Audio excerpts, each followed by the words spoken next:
ডিপজলের কাছে কত ভোটে হারলেন নিপুণ? বাংলাদেশ চলচ্চিত্র শিল্পী সমিতির 2024 থেকে 26 মেয়াদী নির্বাচনে জয়ী হয়েছেন মিশা ডিপজল প্যানেল। ফলে দ্বিতীয় মেয়াদে চলচ্চিত্র শিল্পী সমিতির সাধারণ সম্পাদক হওয়ার স্বপ্ন পূরণ হল না চিত্রনায়িকা নিপুণ আক্তারের। শনিবার 20 এপ্রিল সকালে শিল্পী সমিতির নির্বাচনের ফল ঘোষণা করেন প্রধান নির্বাচন কমিশনার খোরশেদ আলম খসরু। তিনি জানান, এবারের শিল্পী সমিতির নির্বাচনে ভোটার সংখ্যা 570, এর মধ্যে 475 জন ভোট দিয়েছেন।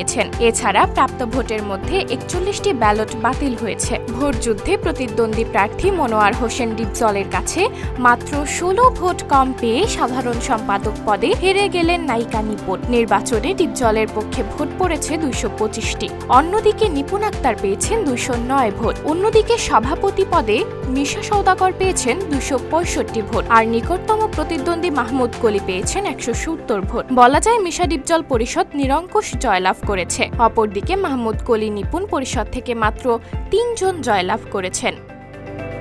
নিউজ ডেস্ক, সাবরিনা জলিল, সবার কথা।